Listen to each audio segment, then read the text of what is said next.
ভারতীয় জনতা পার্টির প্রদেশ সভাপতি তথা এই এলাকার অভিভাবক বনমালীপুর মন্ডলের পক্ষ থেকে এবং যুব মোর্চার পক্ষ থেকে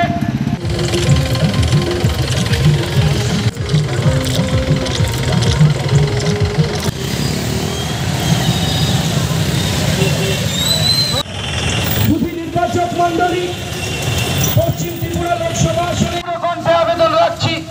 আসছে দিন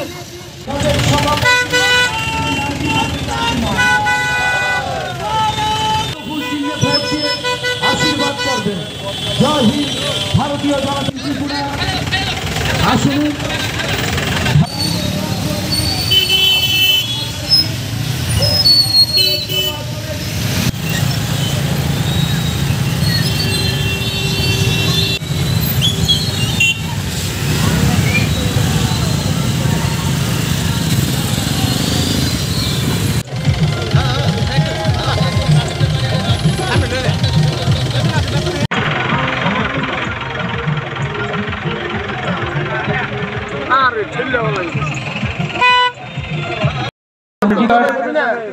আমাদের সমাজ জীবনের সমৃদ্ধি এই লক্ষ্যকে পাথেয় করে ভারতবর্ষের এবং যুব মোর্চার পক্ষ থেকে এই এলাকার সমস্ত অংশের মানুষদের কাছে, সমস্ত গুরুজনদের কাছে বিনম্র কণ্ঠে আবেদন রাখছি।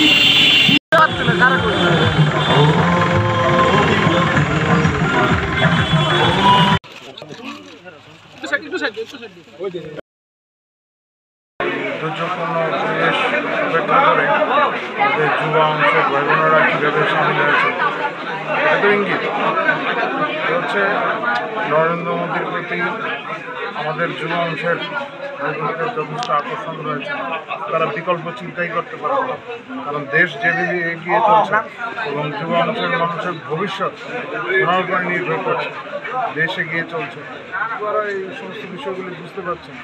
বিরোধীদের মধ্যে সেইভাবে যুবা শক্তিটাই নেই, সেই যে চঞ্চলতা সেটা আমাদের মধ্যেই আছে। এর ফল তো ভোটের নিশ্চয়ই দেখা যাবে।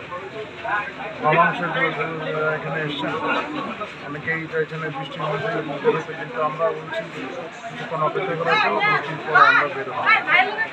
পশ্চিম আসনের বিজেপি প্রার্থী কেমন ভোটের ব্যবধানে জয়ী হতে পারে? এটা অকল্পনীয় হবে। আমাদের বিরুদ্ধে যারা আছেন ভোটের প্রার্থী, জামানত তো বাজেয়াপ্ত হবেই। সর্বসাকুল্যে 1 লাখ ভোট পাবে কিনা সন্দেহ আছে।